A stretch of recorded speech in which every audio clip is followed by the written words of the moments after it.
ఓం సాయిరామ్ సమర్థ సద్గురు సాయినాథ్ మహారాజ్ కీ జై. మన సాయి బిడ్డలందరికీ నమస్కారం ఫ్రెండ్స్. ఎలా ఉన్నారండి? ఏం చేస్తున్నారు? అందరూ బాగున్నారు కదూ?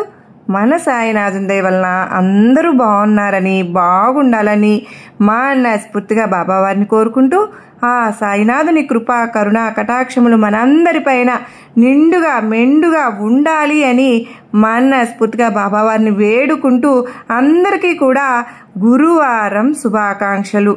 మీరందరూ కూడా సాయినాథుని పూజ ఈరోజు చాలా బాగా చేసుకుంటారని నాకు తెలుసు. అయితే ఈరోజు సాయినాథుని సందేశం మనం తప్పకుండా తెలుసుకుందామండి. బాబావారి ఆశీస్సులు మనపై ఎప్పుడు ఉండాలి అని మనం సాయిని వేడుకుందాం. ఈరోజు వీడియో మొదలు పెట్టుకుందాం. ఈరోజు వీడియోలో సాయినాథుని సందేశం, తొందరపడి నేను చెప్పే మాటలు నెట్టివేయవద్దు. ఎందుకంటే ఈ రోజున నీకు ఒక మంచి అద్భుతం చూపించబోతున్నాను బిడ్డా. మరి ఈ యొక్క సందేశానికి ఉన్నటువంటి అర్థం ఏమిటో తప్పకుండా తెలుసుకుందాం ఫ్రెండ్స్. అంతకంటే ముందుగా మన ఛానల్ను ఎవరైనా కనుక కొత్తగా చూస్తూ ఉన్నారైతే ఛానల్ని సబ్స్క్రైబ్ చేసుకుని, వీడియో కనుక మీకు నచ్చినట్లయితే సపోర్ట్ చేసి మీ ఫ్రెండ్స్ అందరికీ కూడా షేర్ చేయండి. ఈరోజు సాయినాథుని సందేశం గురించి తెలుసుకుందామా? తొందరపడి ఈ సాయి మాటలు నెట్టివేయవద్దు. ప్రతిరోజు కూడా వినేటటువంటి మాటలే కదా. ఈ రోజు అంత గొప్ప విషయం ఏముంటుంది బాబా అని నువ్వు నన్ను మాత్రం ప్రశ్నించవద్దు. ఎందుకో తెలుసా? ఇప్పుడు నేను నీకు చెప్తున్నటువంటి ఈ మాటలు తప్పకుండా నువ్వు విని తీరవలసినటువంటి ఒక మంచి సందేశం. బిడ్డా, నువ్వు ఇప్పుడు నేను చెబుతున్నటువంటి ఈ మాటలు నువ్వు తప్పకుండా వినే తీరాల్సిందే. ఒక మంచి సందేశం కనుక ఈ యొక్క సందేశాన్ని తొందరపడి నెట్టివేయవద్దు.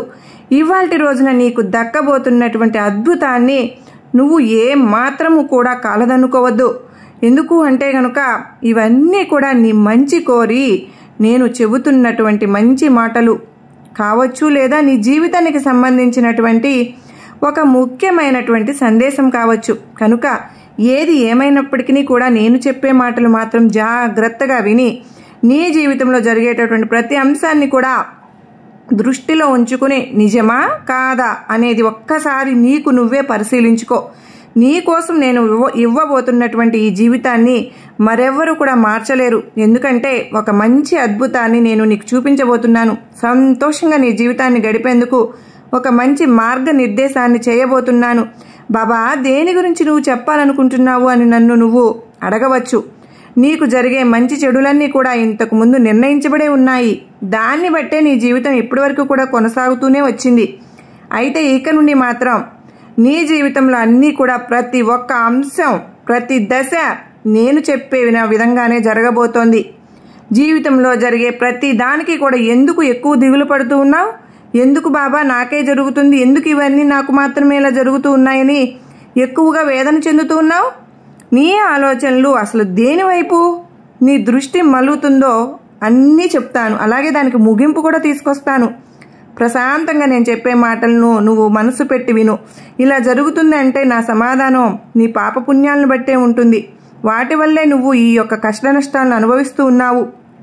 నువ్వు ఎప్పుడు కూడా చాలామంది ఎన్నో సమస్యలను ఎదుర్కొంటున్నా కూడా బయటపడగలుగుతున్నారు. నేనొక్కదాన్ని మాత్రమే ఎందుకు వాటిని సమర్థవంతంగా డీల్ చేయలేకపోతున్నాను బాబా అని అడుగుతున్నావు కదూ. నీకు సాయినాథుని ఆశీస్సులు ఉన్నాయని నీకు గట్టిగా నమ్మకం ఎక్కువే కదా. మరి అయినా కూడా నువ్వు ఎందుకు బాధపడుతూ ఉన్నావు?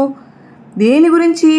నీ సమస్యలకు ఒక మంచి చక్కని పరిష్కార మార్గం అనేది నీకు చెప్పే నీ సాయి ఉండగా నీకు పరిష్కార మార్గాన్ని నేను ఎప్పటికప్పుడు నీకు తెలియజేస్తూ ఉన్నా కూడా నీకు ఉన్న దిగులు, నీకు ఉన్న సమస్యల గురించి ఎక్కువ బాధపడుతూ ఉన్నావు. ఈరోజు నాకు ఇన్ని బాధలు, ఇన్ని శోధనలు జరుగుతూ ఉన్నాయి, ఇన్ని సంఘటనలు జరుగుతున్నాయి, మరి నువ్వు నన్ను ఎందుకని బాబా అని అడగవచ్చు.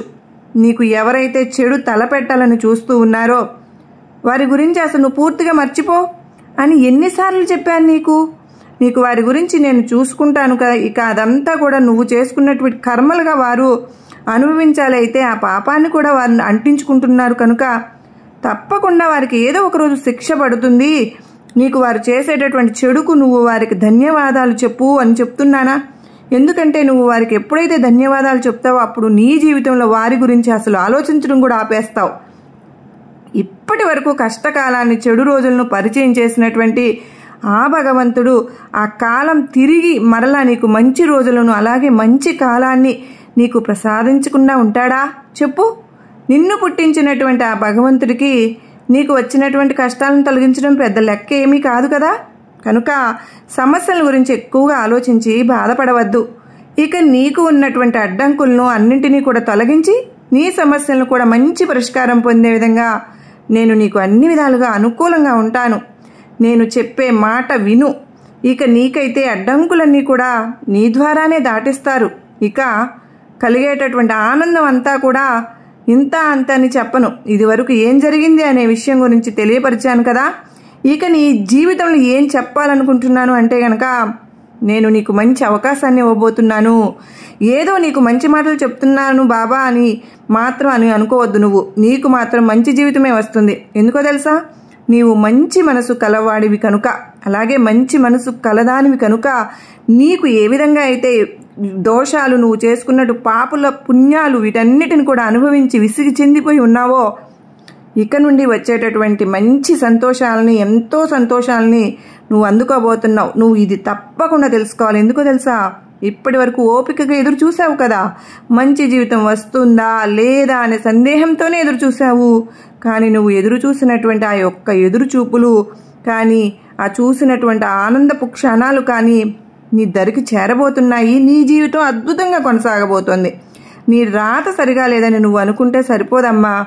నిన్ను పుట్టించినటువంటి ఆ భగవంతుడు అనుకోవాలి. ఎందుకంటే నీకేమీ కూడా ఇప్పటివరకు ఏమాత్రం నష్టం జరగలేదు. కేవలం చిన్న చిన్న అడ్డంకులను చూసి మాత్రమే నువ్వు భయపడిపోయి, ఇవి నాకే ఎందుకు ఈ విధంగా సంభవిస్తున్నాయి, నన్నే ఎందుకు ఈ విధంగా కృంగదీశాలు చేస్తున్నాయి, ఈ సమస్యల సుడిగుండాల్లో భగవంతుడు నన్ను విడిచిపెట్టాడు అని నువ్వుగా అనుకుంటే సరిపోదుగా. ఎందుకంటే భగవంతుడు చెయ్యి నీకెప్పుడు కూడా తోడుగా అందివ్వాలనే చూస్తాడు. కనుక నువ్వు ఎప్పుడు కూడా నీ జీవితాన్ని నువ్వు అసహనంగా వ్యక్తపరుచుకుంటూ, నిన్ను నీవుగా నిందించుకుంటూ ఉండకు. చూడు బిడ్డ, కాస్త కష్టపడి ఎదిగిన వారికి మంచి సంస్కారం ఉంటుంది. ఒక్కసారిగా అందరంతా ఎత్తుకు ఎదిగిన వారికి మీరు అసలు నాకు చెప్పేది ఏమిటా అనేటటువంటి అహంకారం ఉంటుంది. కానీ నువ్వు మాత్రం అలా ఎప్పుడు కూడా చేయలేదమ్మా.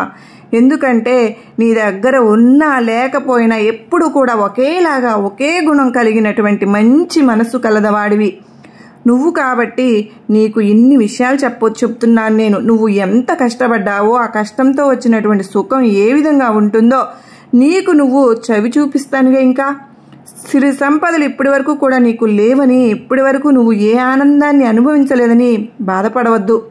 ఎందుకంటే వాటి వలన నిజమైనటువంటి సంతోషం రాదమ్మా. నీవు కష్టపడ్డావు కదా, ఆ కష్టానికి తగినటువంటి ప్రతిఫలం నువ్వు ఎప్పుడైతే పొందుతావో దాని ద్వారా వచ్చినటువంటి సిరి సంపదలు ఉంటాయి చూడు.